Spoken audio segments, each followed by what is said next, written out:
Hello, everybody. Let's see what we've got.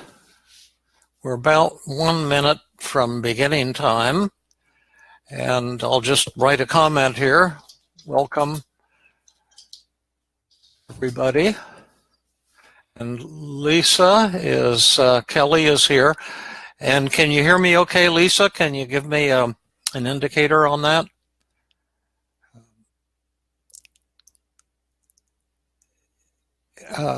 Yeah, and then we've got Ron Fonks here, District Manager at Cumberland Pharmaceuticals. Well, welcome to you, Ron. How like you?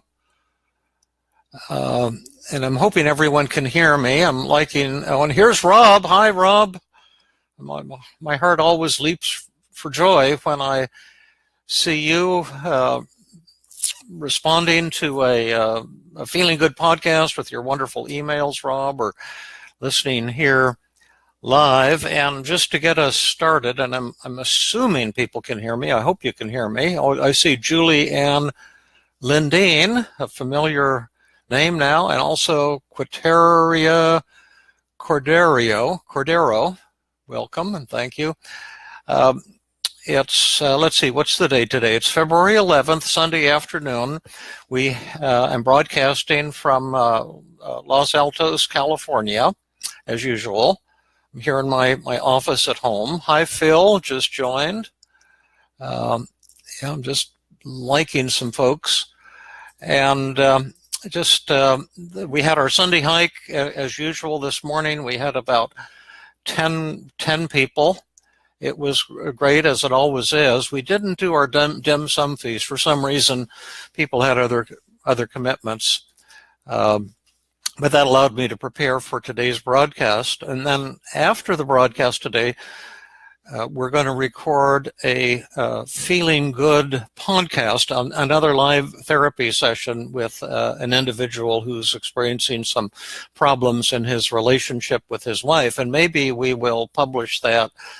We'll almost certainly publish that as a Feeling Good podcast, and maybe it'll be on the podcast. I'm doing a series on 5 secrets or 5 specific things you can do to boost happiness, and one of them is to improve a relationship with somebody that you're in conflict with using the 5 secrets, and 5 secrets of effective communication. And Helen Yenny-Kompshian, who some of you know from the Feeling Good podcast, will be joining me as my co-therapist. She's a psychiatrist, was formerly a student of mine, and now teaches with me in the Tuesday group. And Helen is really cool, and she's tremendous on 5 secrets of communication kinds of issues, as well as psychotherapy in general. So that'll be fun. And then by way of preview, I'm pretty sure that next Sunday will be the kickoff of the new David and Jill show. Now, it may only last 1 week, but I think it has potential, and it'll just be this podcast from 3 to 4 next Sunday afternoon, California time. But what'll be special is that Jill Levitt will be my co-host, and we have the microphone set up to where you'll be able to see and hear both of us simultaneously. Jill is a former student from my Tuesday group at Stanford. She's a clinical psychologist and began attending the group after she moved from New York to California, and proved herself to be just a phenomenal therapist, phenomenal teacher. And she now co-leads the Tuesday group along with Helen and myself. And I think you'll love her. She's just a tremendous teacher. She's a compassionate person. She's extraordinarily clear, and when we work together, either as co-therapists or in teaching, it's usually pretty magical. So that's something to look forward to. Yeah, and Phil, yes, thank you for looking forward to that. And then Eric Acevedo joined. Thank you, Eric. And I brought a couple of questions to kick us off today. And then if any of you have questions on any mental health related psychiatry, psychology topic, I'm more than happy to take a shot at it. Now, the first question I addressed on the show notes, and this is another new thing.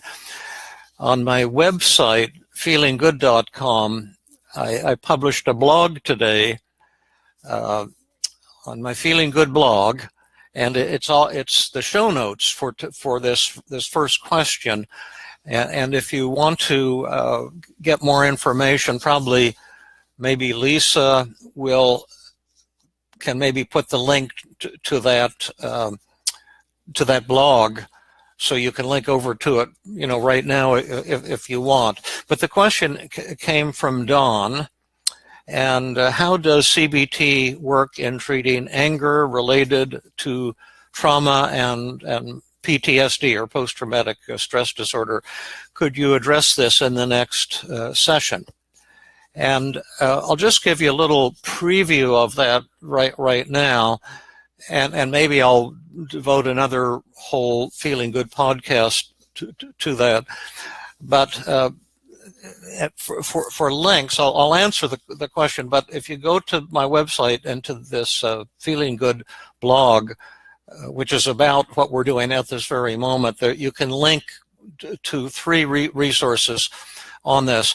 One is an article I published last summer in the journal Psychotherapy Networker. That's kind of a popular psychotherapy type of journal. I think it's both primarily for therapists, but perhaps for the general public as well. And I published an article called When Helping Doesn't Help.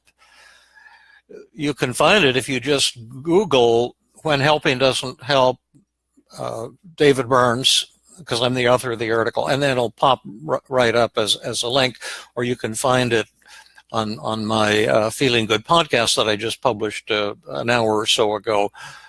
There's a PDF with that and two other links, but that talks about all the evolutions in psychotherapy, this fantastic development of team CBT and how we've really accelerated therapy, and why team CBT evolved out of traditional cognitive therapy.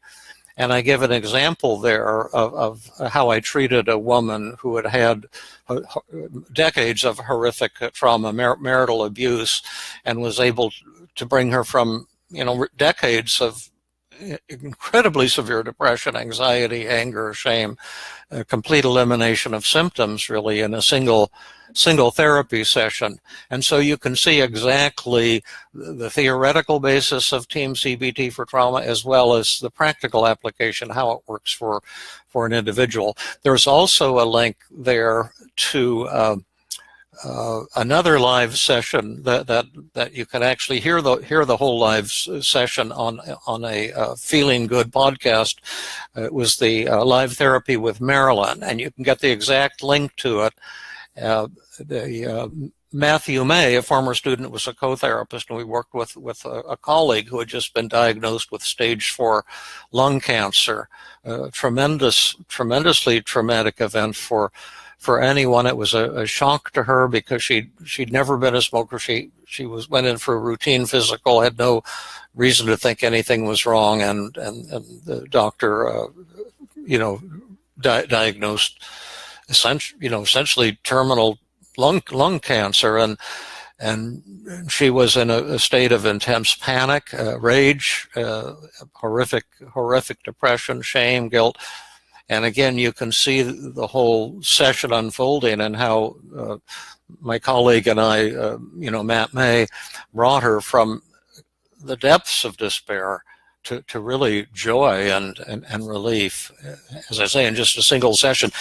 And then there's a third link in there too to an article that I wrote with Lisa Kelly, who's listening right now, on is it possible to treat severe depression or severe trauma patients in a single 2-hour therapy session? And that entire article also is the link to it. I published on the website.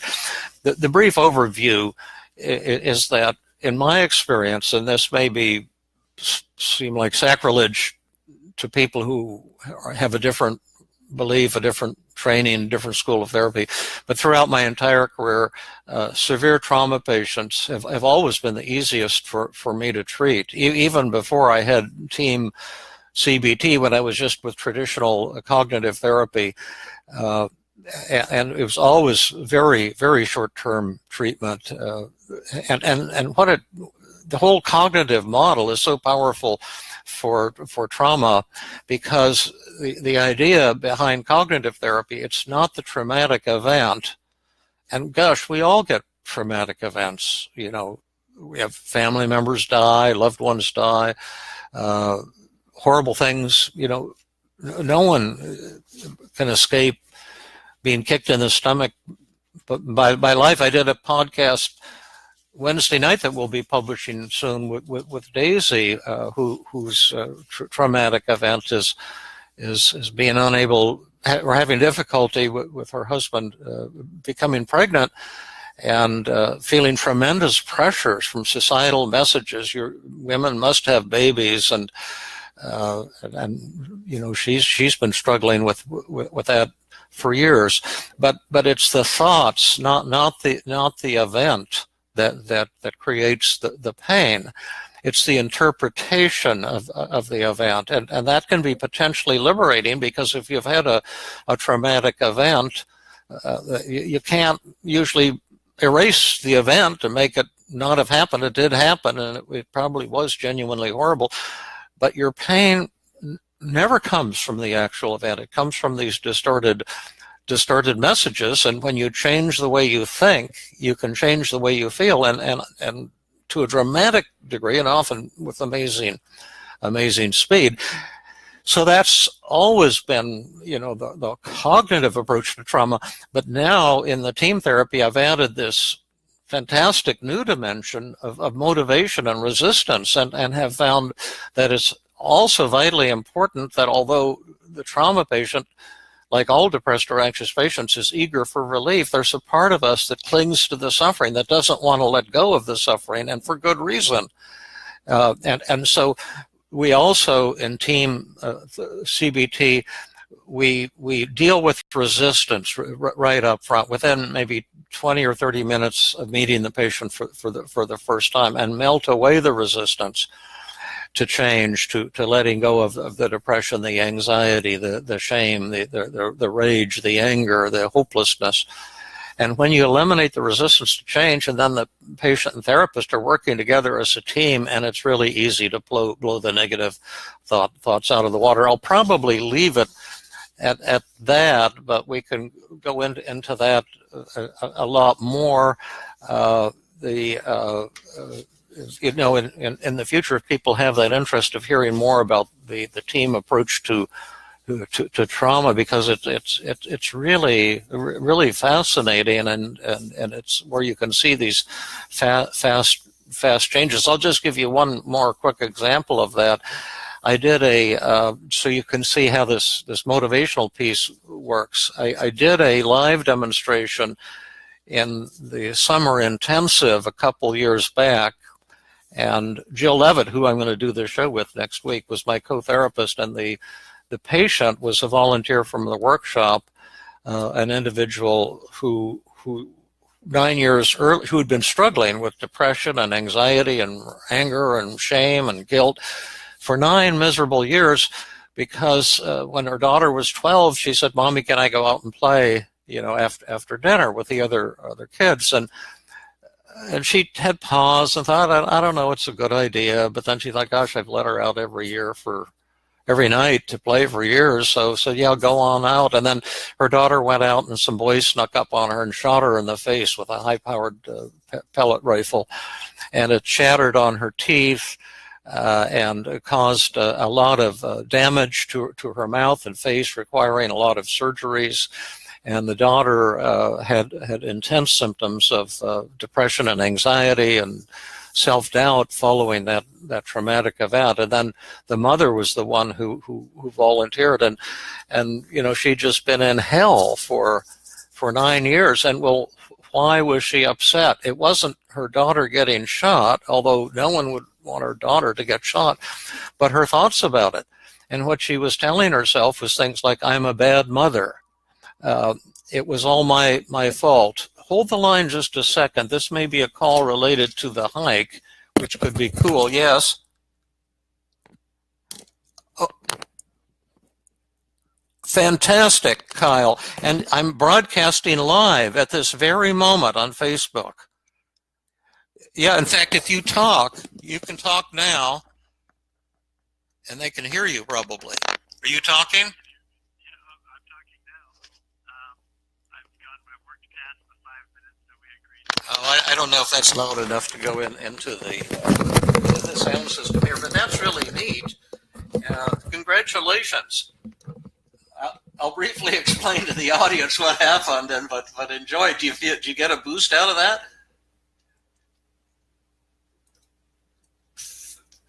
Yeah, how's it going? Fantastic. That is so cool. Thank you for the call. Okay, yeah, bye-bye. That was cool. I hate to change the subject here. And I'll tell you what that call was about because it will interest you. It has to do with tomorrow's Feeling Good podcast, which is on procrastination. And this was someone from the hike today who had a severe procrastination problem, and we worked on it. And he was supposed to call me at 3:05 to say that mission accomplished or I stubbornly refused in terms of his assignment.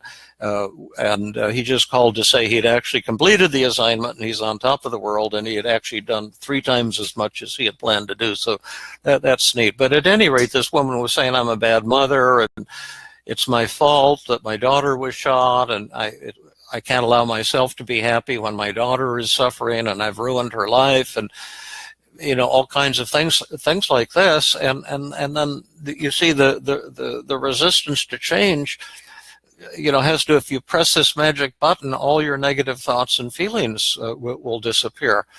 But then she said, "Oh, sure, I'd press that magic button. I've been praying to God every night to take my depression and anxiety away, and I've been, so upset, and nothing has worked." And I said, "Well, we don't have a magic button, but I've had fantastic techniques, and I have no doubt if we work together, I can improve all of your symptoms, and Jill and I can, and they may even go away completely. But before we would do that, we better say, what do these negative thoughts and feelings show about you that's positive and awesome on the one hand, and what do they show about you and also what are advantages to you in having these negative thoughts and feelings." And then we came up with a list of 21 positives about her symptoms. Like when she says, "I'm a bad mother," it actually shows what a loving mother she is, and how seriously she takes her mothering, and how much she loves her daughter. And then also her anxiety is a good thing because it has motivated her to get her daughter the best psychiatric care possible, the best surgical care possible, and keeps her vigilant. And her sadness and depression is appropriate and indicated because her daughter went through this tragic event. It was real. If you press the magic button, you'll be happy. That'd be like saying, "Oh yes, my daughter was shot 9 years ago, and she's been struggling ever since with surgery and treatments that haven't worked for her PTSD, and I'm happy as can be." Do you see what I mean? So sometimes it's correct to have some depression. In fact, this comes to another question we'll come to in a minute, and then once we kind of point out all the beautiful things about her symptoms, then paradoxically the patient is ready to let them go, and we talk then about not eliminating the symptoms but dialing them down, say from 100% on the depression to 20% or 10%, and maybe some anxiety is good. Instead of being 100%, how much would you need? And then she set a goal, 15% anxiety and 20% depression, whatever it was. And then this loosens her, and the anger could go, say, from 100 to 40. The anger is appropriate. The boys shouldn't have been out playing with a gun. Their parents shouldn't let them out.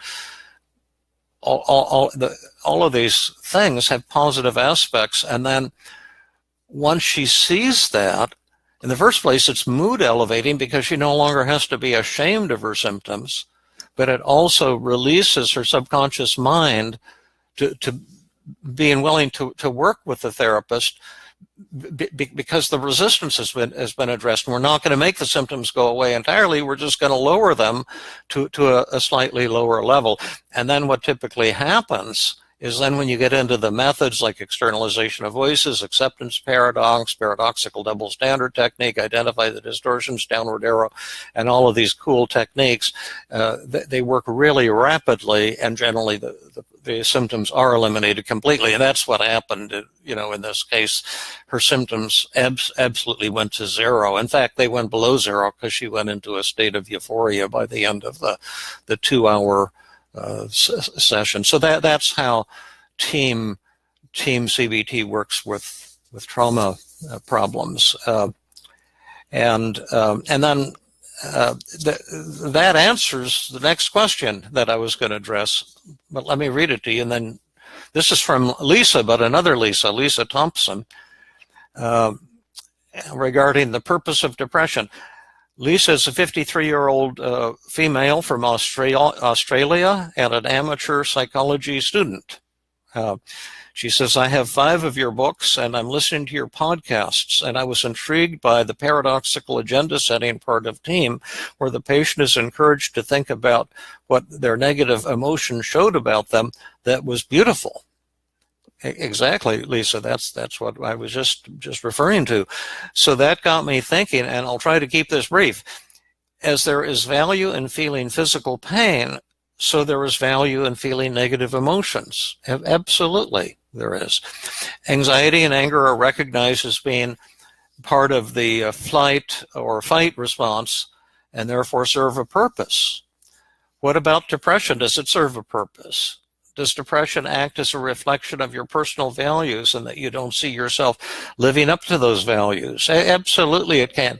And depression can also be appropriate. When you lose a loved one, to feel sad and depressed shows your love for that person. I'm still grieving the loss of my cat Obi of about a year ago. I still love him more than life itself. But he got eaten or killed in the hills behind our house in the middle of the night. He was out doing his hunting or whatever he does at night, and he disappeared. And I want to feel sad. After I mentioned in group that he had disappeared and likely died, and we looked for him for months and weeks. I still look for him, but we know he's gone. Someone in the group said, "Oh, cheer up, you can adopt another cat and you can get over this." And I actually got kind of mad because she was trying to help me not feel depressed and sad. But I didn't not want to feel depressed and sad. I wanted to feel depressed and sad. That was my love for my Obi, my connection to my beloved cat. And you may say, oh, it's silly getting depressed about a cat. Well, maybe it's your mother or your spouse or child or a loved one. It's the same thing. The depression shows our commitment to life, our involvement in life, and it shows our passion for the thing that we've lost. Like maybe you failed to get a promotion or failed to get a job that you want, or didn't get into the college that you want, or something you had your heart set on, and the sadness shows your passion for that thing. So yes, it's a beautiful thing, absolutely. And sometimes you may be depressed or ashamed because you're not living up to your values, and it shows you do have high standards, and that can sometimes motivate you to grow and to change. And then you're saying shame and guilt become magnified by distortions. Yes, the distorted aspect of negative emotions is the problem, not the negative emotions themselves. In fact, I've often said that sadness without distortion, in other words, without distorted thoughts, is a form of celebration. That it's our deepest way of being alive, to cry, to grieve. As long as you're not contaminating it by thoughts like I'm no good, I'm a loser, or something like that. So yes, I think you got this this right, Lisa, and that's really the whole basis of the paradoxical agenda setting, and it has really opened up psychotherapy for me in ways that I didn't really think were even possible. That the speed of treatment has become so fantastic. Now, before I read more of these, let's see what else we've got in terms of live questions, because I'll always give these preference. Yes, now Ran Smith. Hi, Dr. Burns. Any news you can share about your new book? Well, yes, I do have some news about it. And then Julie has a good question here, too. Yeah. I am now working actively on the new book and excited about it. I took a hiatus about 3 months in the fall because I had so many presentations to do. But now I don't have those presentations hanging over me, and every day I would say I spend an hour or two writing, and there will be a lot of this new paradoxical agenda setting in it. Lately, what I've been really having fun with the section on, do human beings have a self? Like, do you have a self? Do I have a self? And also, can your self be judged? Or can yourself be less than? Because much human suffering comes from this idea that we're not good enough, that we should be better than we are, and so we reflect on our shortcomings or our failures. For example, the woman Daisy, who I did the live podcast with on Wednesday, was feeling a lot of depression, which she's really felt since childhood, but now it's focused on, if the in vitro fertilization doesn't work, then I am a failure.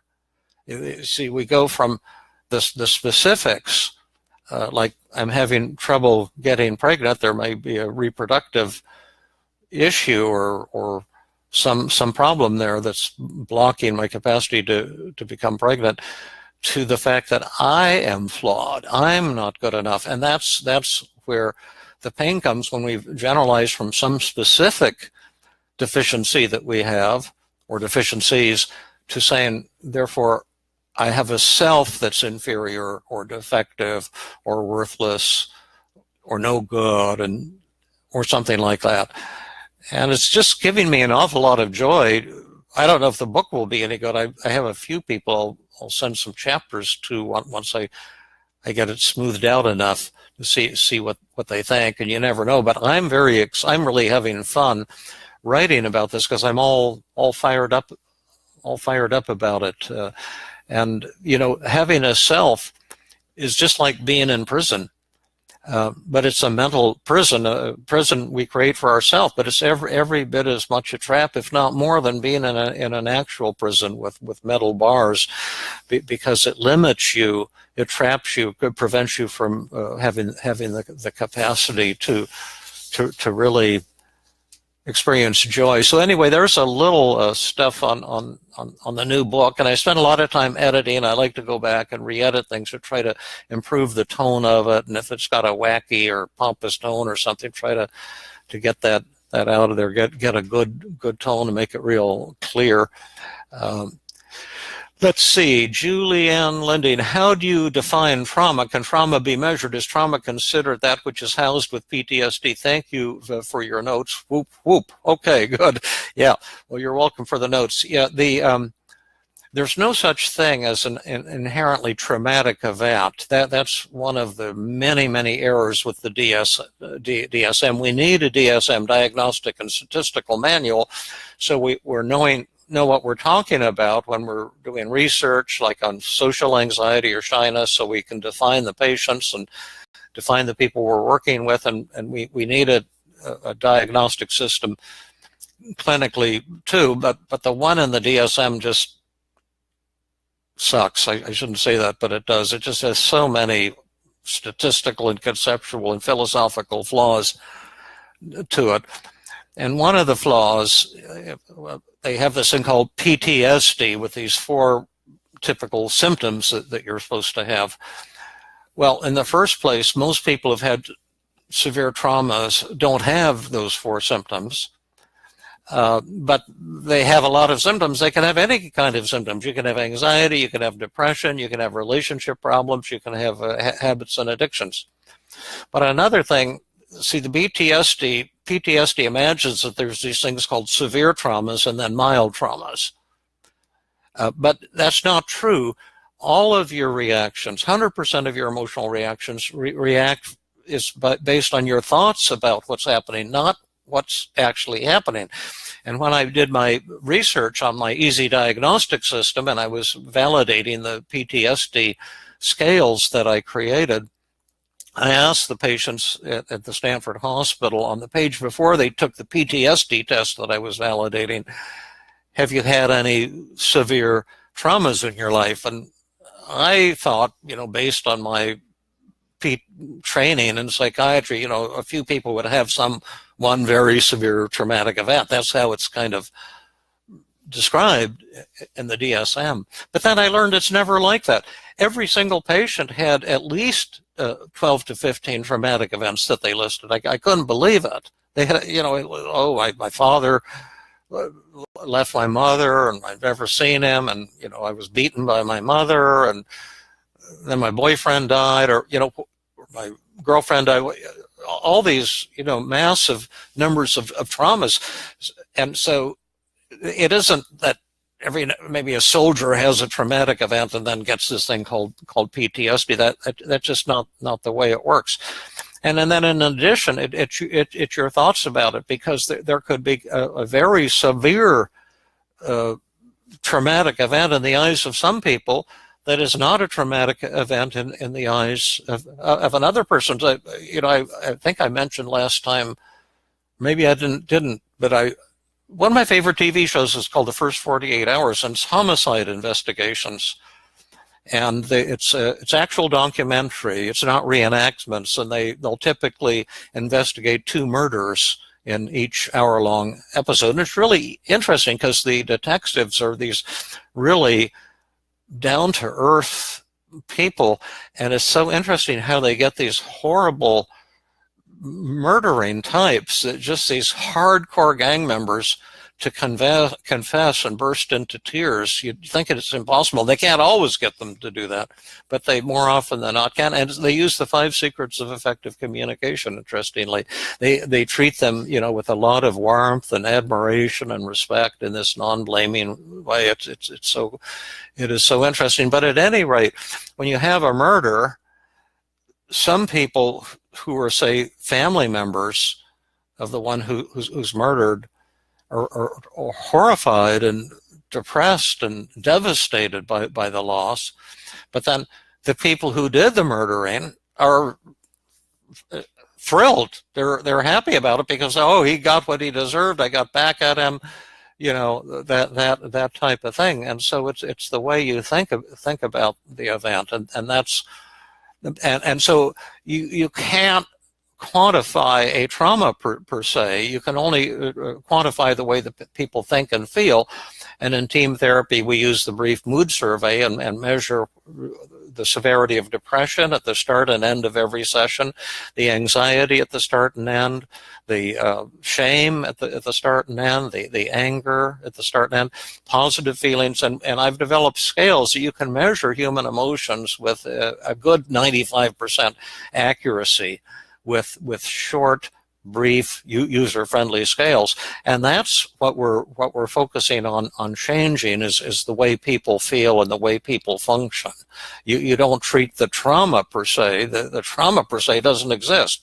It was just some event, but it's the way the person is viewing it. And often the trauma patient is blaming themselves and feeling guilty and ashamed. There's this thing I call the trauma contract between, if someone abuses someone else, the contract between the abuser and the abused has 3 parts to it. And say maybe one is a little girl, like I treated this woman who, as a little girl, she had been abused for years by a sadistic babysitter. And then she was telling herself, even decades later, it was all my fault. I was a dirty little little girl, and she was feeling ashamed, as if somehow this was her fault. And that's the contract between the abuser and the abused. The first part of the contract is, I get to hurt you for my own pleasure. I can exploit you physically, financially, sexually, something in that ballpark. The second part of the contract, it's all going to be your fault. I'm a god. And the third part of the contract is, we have to keep it secret between you and me. And if you even hint to me that I'm doing anything wrong, I'll really hurt you. And she had been following these rules faithfully for decades. I was the first person she'd ever told. She hadn't ever even told her parents. She never told her husband. She hadn't even told previous psychiatrists. She'd been keeping it secret. And then she was feeling guilty because she, a 5-year-old, it's her fault that this sadistic man who threatened to kill her brother, if she told, that somehow this was her fault. And that's the kind of thinking that we want to turn around to get the person out of this mental prison, and the team CBT techniques are just incredibly powerful and healing in doing that. Ron Fox, how important when using CBT on myself is it for me to address my own resistance? I would say just as important, Ron, and that's why I'm writing the new book, Feeling Great, because I'll be showing the readers how to reduce your own resistance. I can't count on the fact that therapists all around the world are going to catch on to this like wildfire and start using the techniques, but I do know the general public is hurting and wants to learn how to use these techniques, and I think they are actually reasonably easy to learn to apply. Let's see what I'm looking for, other questions here. Okay, Klaus Strom, you asked for specific situations. I'm going to like you here, by the way. And Julianne Linden, I'm going to like you too here. And I think you're all supposed to like me or like my Facebook page so that my membership goes up. And also, if you can tell your friends to tune in to this or to my weekly Feeling Good podcast with Fabrice Nye, if you think they'd have an interest in mental health issues, we really, really appreciate it. Our Feeling Good podcasts are up to 40,000 downloads a month. I'd like to see them go even higher. And I think these new Facebook broadcasts are up to, I didn't check from I guess we didn't do it last week because it was the Super Bowl. That's why I didn't broadcast, but roughly about 1,000 a week. But anyway, Klaus says, here's one. Person A says, are you taking notes on your phone or just browsing through emails? That's distracting. Please stop. How should I answer appropriately? Since we were both students in this situation, felt she was acting out of hand, and my reaction was very passive. Well, I like to use the disarming technique, finding truth in what the person is saying, and feeling empathy, and I feel statement, some stroking, and inquiry. So, again, I don't know the details of your interaction with whoever this is, and that will always change it. So my response will be in a kind of a general format. But I was saying, and I presume you're talking to someone on the phone, and then they're claiming that you're not paying attention. And this is similar to what happens sometimes too in psychotherapy sessions, and I've had to learn how to address that in psychotherapy sessions. But I think I would say, you're right. I was kind of losing focus there, and my mind was kind of drifting as we were talking. And I know, I like you so much, and sometimes we've had really fantastic conversations, and you've talked about your feelings, and you told me about how awful it was when your brother committed suicide just 6 months ago, and you were blaming yourself, and I felt like we were so engaged. but sometimes I do find too that we get to kind of chit-chatting in a way that isn't as engaging to me, and my mind drifts off, and I do feel ashamed of that happening. But I'm wondering too if you've noticed that, and what that's like for you. It's painful, but I'm glad that you brought it up. Actually, tell me more. Maybe I've done this other times and haven't been as good a friend as you like. Let's talk about it. Tell me about that. So, something like that, I would think. And next week when we have Jill with us, you'll have another expert to chime in too. So we'll be able to do some really, really cool, get two thoughts about it. But that's what I like to do, is just to acknowledge the truth, but with respect for yourself and respect for the other person. Don't get into great defensiveness or denial. Julie says, the team approach to trauma, I'm incredibly interested. It sounds fascinating. Thank you. Well, you're welcome. And there's quite a few resources. You can actually hear, the Marilyn live therapy. We stretched out over, I think, 3 or 4 sessions with commentary, 3 or 4 weekly podcasts, but it's just one session, and you can see Marilyn just going from the worst depression a human being can experience. I called it, the first of the 3 or 4 podcasts, the dark night of the soul. It's a mystical concept that one of the paths to enlightenment is going where you completely lose your faith and get lost entirely, and you become, and you go into the dark. In Christian theology, and again, I'm not very religious, nor would I ever promote any religion, but one of the ideas when Jesus was being crucified on the cross, he made these statements, and then my father, being a minister, used to preach on Good Friday about these different statements and what they meant. But one of them was, my God, why hast thou forsaken me?" when he was being crucified. In other words, he says, that it seems to me he was saying, God, you have forsaken me. You've left me. I'm alone. And so it seems to me Jesus was saying he lost his faith. Now, my father never liked it when I made that interpretation. But that's how I interpreted it, and that is the dark night of the soul, that on the path to enlightenment at a certain point, you get totally lost and totally in despair, and then you can see Marilyn being in that state, as intense as a human being, total demoralization, and then see her moving out of that into a state of transcendent ecstasy. Really, I mean, that's really what happened. It sounds impossible, but that's what happened, and you can hear it and learn more about that at the link. I gave the exact link, so you can go right there. Let's see, Angela.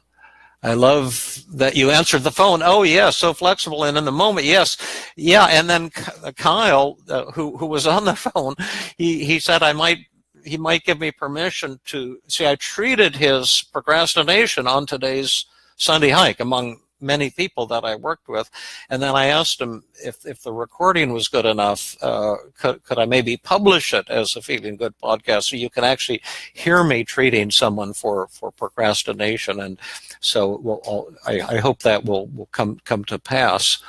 Ron needs help with procrastinations. Yeah. I spend my time on Reddit, YouTube, so yeah, it will be helpful. Well, tomorrow will be a good first step. The Feeling Good podcast tomorrow will be on procrastination, so you'll see exactly how it goes. And Andrew James says, Dr. Burns, excited for today's show. Well, thank you for that. I was kind of excited too. And hi, Dr. Burns. What about chronic pain related to trauma? How would you approach this according to Team CBT?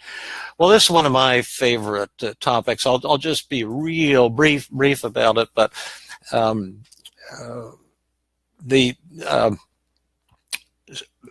done research on the connection between physical pain and emotional pain in 3 large databases where I had people with intense pain and emotional disturbance, and then followed them over time. One of them was just followed them for an hour and a half at the start and end of inpatient groups at the Stanford Hospital.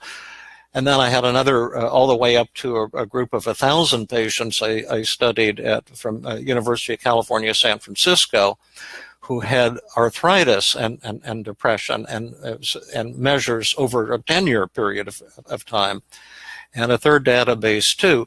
And I was able to use a kind of statistical modeling called non-recursive structural equation modeling, where you can model circular causal loops, and you can say, does pain lead to anger and depression and anxiety, or does anger and depression and anxiety work in the opposite way to magnify or create, in some cases, physical pain? And the answer was that it works both ways, but the strong causal direction is from the emotions to the physical pain.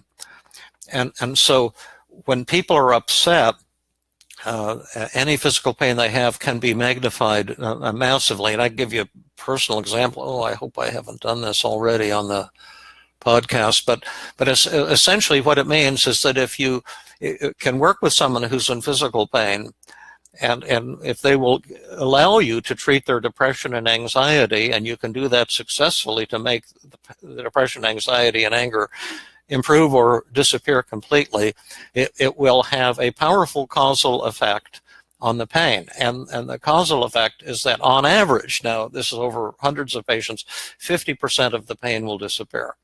And what that means is that for some of the patients, all of the pain will disappear. For some of the patients, none of the pain will disappear. And for some of the patients, about half of the pain will disappear. It's a 50% effect on average. And so when I'm working with any patient with emotional upset and physical pain, whether or not the pain they have trauma is really totally irrelevant to my point of view. The relevant thing is they're in physical pain, and often chronic pain, and often there's no organic cause that can be found for the physical pain, as well as a lot of powerful emotions. And we had a lot of those patients in the Stanford inpatient unit when I was helping to run and create the inpatient groups. And frequently we'd have someone come into the group who'd been a chronic pain patient for years and severe depression and anxiety, and then I'd treat them with this real high-speed type of therapy, and by the end of the group their symptoms had vanished completely, their emotional symptoms, and typically their physical pain improved, or usually it disappeared completely. And then I've seen that doing workshops too. I did a workshop with a woman who had had 3 horrible rear-end collisions on freeways. You know, there was traffic jam, and then someone slammed into her at 60 miles an hour because they were on the cell phone, and that happened to her 3 times in a row over 2 years. And just about the time she was getting over the neck spasm and stuff like that, and the emotional upset, she'd get slammed again. And by the time she came to my workshop, she was really, really tense and depressed and angry and anxious. And then I worked with her on the evening of the workshop with her negative thoughts using Team CBT, and all of her symptoms disappeared, and she was just joyous at the end of the evening.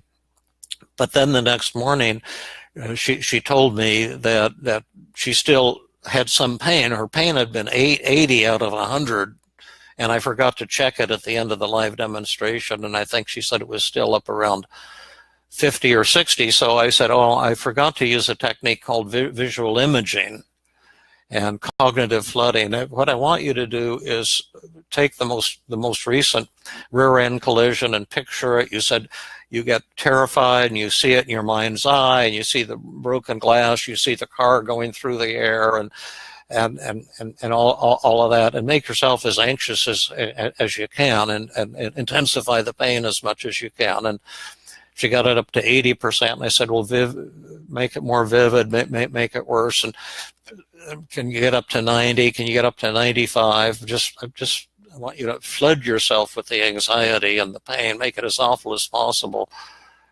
And then I had her doing this, I would say, for maybe 90 seconds. And then she opened her eyes and she said, I don't want to disappoint you, Dr. Burns, but tell you the truth, my anxiety has just completely disappeared. And I said, how's your pain? She said, it's totally gone. So focusing on the problems in the person's life and the emotions, that's my way of helping the person who has physical pain. Oh my gosh, we have celebrities here joining us. Vandana Aspen. Hi Vandana. I'm so glad that you're with us. I haven't talked to you for about a month now, and I've thought about you a lot. I hope you're doing well. I had another celebrity, but I won't reveal the name of the person because I don't like to use people. But I got the oddest email the other day. This woman said, "Oh, I'm coming to Stanford and I'm putting on these presentations at Stanford, and I would just love to meet you. I'm just a fan of yours, and you've helped me, and you've helped a family member of mine, and I listened to your Feeling Good podcast." I don't want to say who it was, but she turned out to be one of the most famous, let's say, musicians in the world. And I was so nervous I didn't even answer her email for 2 or 3 days. And but then I got together with Jill, with several people from my group, and she came with one person from her group as well. We had dinner at a local Italian restaurant. It was really nice, and she was just really a low-key, friendly, really nice person. She didn't seem to have a big ego or be talking about herself, and it was just so neat. And of course Fabrice was there too. There were about 6 or 7 of us there at dinner, and so she got to meet Fabrice, and she was saying, "Oh, I'm so starstruck," and it's so ridiculous because she's like a mega celebrity, and I'm like this little mouse or something. But it was just she was so gracious, and it was so neat. I think that the podcasts are getting out to a bigger and bigger audience. Let's see what we've got here and how we're doing. Is this Robert Mitchell is this from our group? From my Tuesday group? I don't know. Bipolar 2, ADHD, dyslexia, PTSD. Can it be helped? Can I be helped? Oh, can I be helped? Well, yes. I like to treat people treat individuals. I don't treat disorders or diagnoses, but I've treated, for example, so many bipolar patients, bipolar 1, bipolar 2, but a lot of bipolar 1, that's the full-blown one. And I used to treat it just always with medications. I was running the lithium clinic at the VA hospital in Philadelphia as part of the medical school, part of my postdoctoral work there in biological psychiatry. But using pills alone was not terribly effective for most of the patients. And then when I learned cognitive therapy and combined that with low-level psychopharmacology, I was treated bipolar patients with low-dose lithium, but when I added the cognitive therapy, it just made a world of difference, and the outcome was dramatically better. I wanted to but with any of these things, it's ADHD, dyslexia, PTSD, can I be helped? Well, the question is, what is something you want help with? What time of day was it? Let's be specific. Let's focus in on a particular moment when you were upset and see what was going on then. And then when you're helped at that one moment, generally all of your suffering is encapsulated in any one moment, and then you can apply that at other times. But I wanted to give one last story here before we close, to go back to the pain and depression and emotional upset model, because I actually experienced it myself. When I was a medical student, there used to be this, I was pretty rebellious and I was cutting classes a lot. I was trying to learn about life more than anatomy and histology and those things I couldn't stand, and I had such a terrible aptitude. But anyway, there was a place across in Palo Alto from Mac's Smoke Shop. And if any of you know Palo Alto, it was there when I was a medical student. The place is still there. And it was some bar across the street, and we used to go in there and, get a pitcher of beer, share a pitcher of beer. And so I was sitting there at the counter, and I heard this commotion, and I turned to see what was going on. Apparently a fight had broken out, and somebody threw a beer mug at somebody who ducked. And then I saw it coming toward my jaw, like in slow motion photography. It was real weird. And then it hit my jaw and exploded. Just the glass was just smashed all over, and blood started coming out of my mouth, and I felt my jaw was loose and my teeth were all loose. And I realized I had a broken jaw. So I got into my Volkswagen and drove over to the Stanford emergency room and went in. I said, I'm a medical student. I think I got a broken jaw, kind of talking like that. And I was kind of intoxicated, and I was drunk and angry because I felt like they weren't giving me good treatment, and I got kind of demanding and anxious, and the pain was just excruciating. And this was physical pain now, for sure, because there was it was a broken jaw. Well, finally they took x-rays and they got a plastic surgeon in there. I hope I haven't told this story already. It's hard because I tell stories in so many different settings, and I can't remember where I've told it or haven't. Oh, well, I have to mend it anyway. So, but at any rate, they got a plastic surgeon in there. And he said, listen, I've looked at the x-rays, and we're going to hospitalize you here. You have a broken jaw, but it's pretty routine, and I'm going to do surgery in the morning. And you're going to have your jaw wired shut for 6 weeks. But I think everything's going to be okay. And I said, and am I going to lose my teeth, any teeth?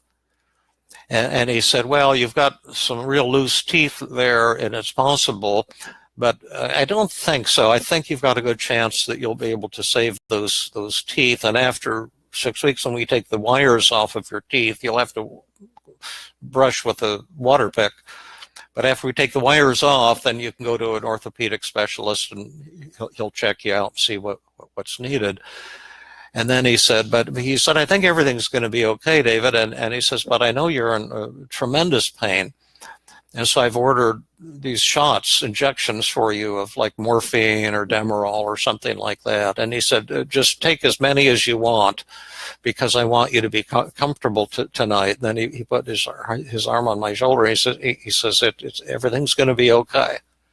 And when his hand touched my shoulder, the pain completely disappeared. It was like a miracle, because my anxiety disappeared and my anger disappeared. And I had thought, oh, what a relief, I'm going to be okay.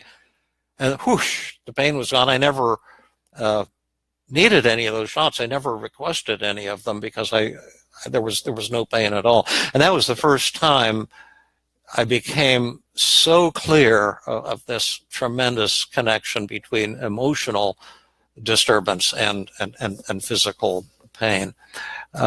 So that's, I think right now, oh yeah, we just have 3 minutes left. I'll see if there's anything, let's see. Let's see, Shalane, thank you for answering my email. I emailed you about flooding, flood yourself for anxiety when you're working on healing yourself. Oh, yes, right. Yes, I enjoyed your emails, Shalane. They were good. And yes, the thing is, if you think that you're about to pass out or can't breathe deeply enough, you can go ahead and do your jumping jacks to see if your belief that you're on the verge of death is correct. If you want, you can check with your doctor and say, is it safe for me to do jumping jacks or running in place or jogging? But I'm sure your doctor will say you should exercise as much as possible. That's what you need for your health. But that will kind of prove to you that when you're getting anxious and having a panic attack, that the thought, I'm on the verge of death, I'm about to die, I can't breathe, is not valid. And let's see if there's anything else. Lisa Kelly says the disarming technique is the first of the 5 secrets of effective communication. You might want to listen to the recent Feeling Good podcast featuring each of those secrets, and then a podcast about how to pull them all together to improve your relationships. And yes, and we'll be having more on that, including in about 1 minute, I'll be leaving all of you folks to go and do another podcast on how to use the 5 secrets in an intimate relationship. A gentleman who got into a severe conflict with his wife just this weekend, and he's really a neat person. Helen will be here, so we'll be able to show you some of the finer points of how to use the 5 secrets of effective communication. And then Andrew asked, what's your personal opinion on the mindfulness approach for dealing with worries and anxious thoughts? Hi, Helen. And that's Helen. She just came in, so I've got to leave in a second. And telling the individual to accept them and to let them pass. Do you see the benefits in meditation with anxiety and depression? The techniques I have for treating anxiety and depression are so powerful, I don't need to throw in meditation. But if somebody does, meditate, you can sometimes come to the same conclusions. It can enhance the things that you're learning in therapy, but it's not something I would personally prescribe, and not something I personally find very interesting. But tons of people, in fact, for thousands of years, have thought it was really great, and so it can be beneficial. Okay, listen, I've got to go. I hear murmuring from Fabrice from in the other room at Helen, and so we're going to do some more recording here of things that hopefully will be of interest to all of you. I want to thank you all for joining today and for your support. I just really deeply appreciate it. This is one of the most fun periods of my life. There's just so much going on, and I'm learning new things. I learned something of amazing importance just Saturday night, last night. Maybe I'll tell you about it next week. It's a new way of thinking about depression when people are extremely resistant to change. I had a tremendous kind of breakthrough in understanding that turned out to be helpful to someone who's been stuck for decades. So we'll see if that pans out in the upcoming days. But if so, it's going to be, I think, a very exciting, another new dimension for team therapy. That's the end of today, folks. That's all she wrote. So have a wonderful, wonderful week, and thank you again, and thank you, Lisa, our godmother or mother hen or whatever, who's for making all of this possible. Thank you so much. Okay, bye-bye.